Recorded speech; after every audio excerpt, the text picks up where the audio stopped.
Rain didn't keep protesters from showing their opposition to vaccine mandates in South Dakota. This morning, why protesters say requiring vaccinations infringes on their freedom.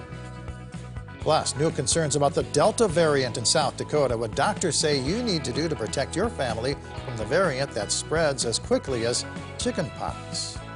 Good morning. This is KELOLAND on the go with all you need to know in news and weather as you start your weekend. We also have your boredom busters coming up, but first, our top story.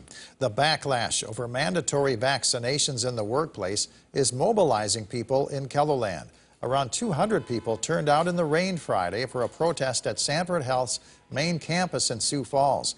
Last week, Sanford announced that all of its employees will need to be vaccinated by November 1st. While Sanford Health says the vaccinations are safe and will stop the spread of the coronavirus, the protesters say companies should not require employees to get the shots. And I don't think it's right for any employer to force you to choose between your health and your job, because it's a gamble whether this vaccine will affect you or not. There's many people who haven't seemed to have had any effect, and there are thousands of people who have had many reactions, including death.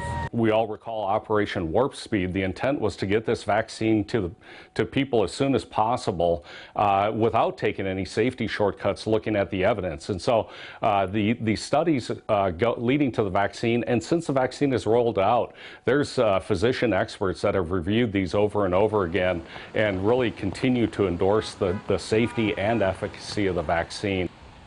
Drivers passing by honked their horns in support of the protesters while some Sanford employees watched from across the street. The Centers for Disease Control is warning Americans about the new Delta variant of COVID-19. While there are only 13 documented cases of Delta in South Dakota right now, doctors say that number is sure to increase. The best way to avoid it is to get vaccinated.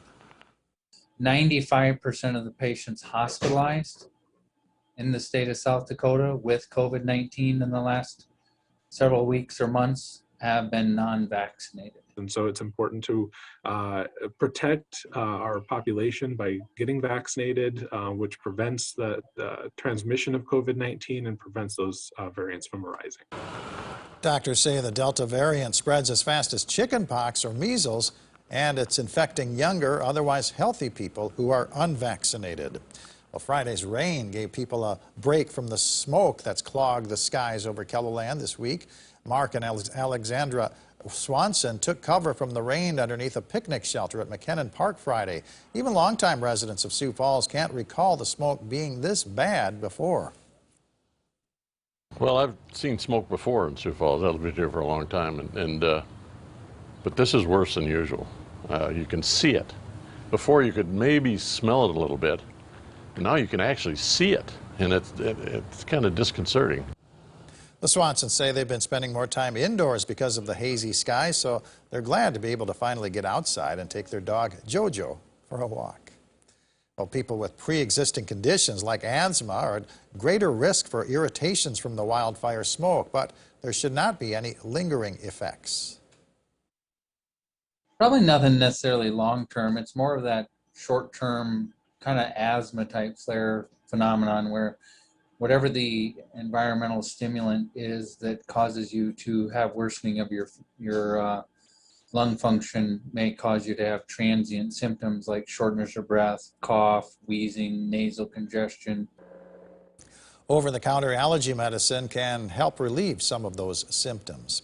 Let's get a first look at the forecast now with meteorologist Adam Root in the Storm Center. Good morning, Adam. Good morning, Perry, and good morning, everybody. It has certainly been a dry start to the day, but it has also been foggy and smoky at times. We did at least get some rain yesterday. Here's a quick recap of what we had over the last 24 hours. Southeastern KELOLAND, you guys were the bullseye with over 1.5 inches of rain recorded at the airport in Sioux Falls, nearly 1 inch in Mitchell and in Spencer. But once you get beyond that bullseye, 1/3 of an inch toward Huron, 3/10 of an inch in Pierre, next to nothing toward Aberdeen, Marshall, and Winter, and a lot of goose eggs out there. So while yes, it helped out portions of the region, It didn't help out everybody. We're going to try again late next week for another chance at rainfall for more than just part of the region. 60 this morning as we take a look at Falls Park with fog in the air and some smoke as well. A west wind at 3 miles per hour. Visibility is going to be an issue this morning across much of KELOLAND, with the dense fog advisory in place. We'll talk about that a little bit more in just a moment. But 50s and low 60s this morning with the wind generally out of the west around 5 to 10 miles per hour. So it's a calm start to the day. But once we get rid of this fog, we're going to have to deal with more smoke before we get a temporary break. Details on that and the rest of your forecast will be coming up in just a bit. All right, thank you very much, Adam. Well, former USD standout Chris Nilsson has cleared his way to compete in next week's pole vaulting finals in the Summer Olympics. Nilsson competed in last night's qualifying round by becoming just one of 2 vaulters to clear every height on his first attempt. Nilsson will continue his Olympic journey in the pole vault finals on Tuesday. The South Dakota Chislik Festival in Freeman, a celebration of the official state Nash. The festival takes place from 10 a.m. to 9 p.m. at the 40-acre Freeman Prairie Arboretum and includes food, beverages, and entertainment for all ages. Admission is free. South Dakota Game Fish and Parks and Sioux Falls Parks and Rec are hosting free family fishing at Family Park from 9 to 11 this morning. They'll supply the fishing gear and bait. Super Saturday at the outdoor campus in Sioux Falls includes free archery target shooting. No registration is required. Messiah New Hope Church in Sioux Falls is hosting a free rummage from 9 to 2. The church is offering donated clothing and shoes for all ages and sizes. Also toys, purses, books, hats, household items, and furniture at no cost. Masks are encouraged. More than 100 vehicles will be up for bids during the Classic Car Auction at the Sioux Falls Convention Center. The doors open at 8 a.m. The auction starts at 10. Admission is $10. Kids 12 and under are free. Wireless World on West 41st Street in Sioux Falls is hosting a Backpack to School backpack giveaway. The store will be distributing backpacks filled with supplies for students in grades K through 12 starting at 9.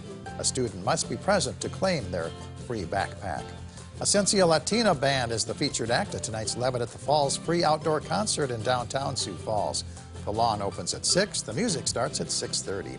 Tonight's free moonlight movie at Faywick Park in downtown Sioux Falls is Raya and the Last Dragon, rated PG.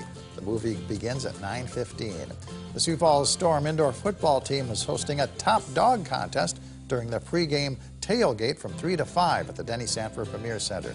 The divisions include cutest, best dressed, and ugliest dog. It costs $15 to register, with all proceeds going to Big Paws Canine Foundation. Each registration includes a ticket to tonight's game against the Frisco Fighters. Kickoff is at 7:05. Adam?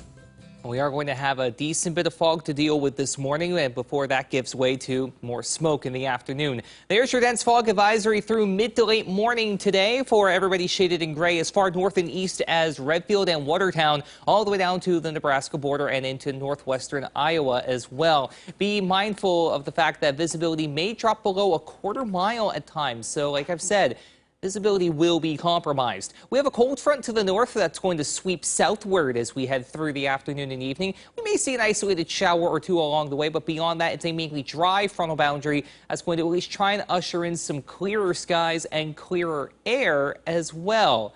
But it does nothing for the drought monitor, which continues to show at least 70% of KELOLAND under severe drought or worse. And we'll try and get some rain in place by the end of next week. But until then, we do stay mainly dry, even with that cold front moving through. Here's a look at Futurecast as high pressure builds in for Sunday into Monday. And we do try and get low pressure out to the west, but at most, we'll try and kick up a little bit of cloud cover, but that's going to be just about it. Like I said, our next chance for rain and our next good chance is that does not come around for a little while. Above average temperatures try and sneak their way into the picture by the end of next week as well, but near to below average temperatures, especially by night, stick around. So we're going to be treated to some cooler nights for the first couple of days of August, but those days are going to get progressively warmer as we head into the first weekend of the new month. Today, we're seasonable on this final day of July. Mid-80s across much of the area, with a few exceptions on either side of the scale, with lows tonight in the 50s. Like I've said, it's going to be pretty comfortable. Enjoy it if you have the chance to do so.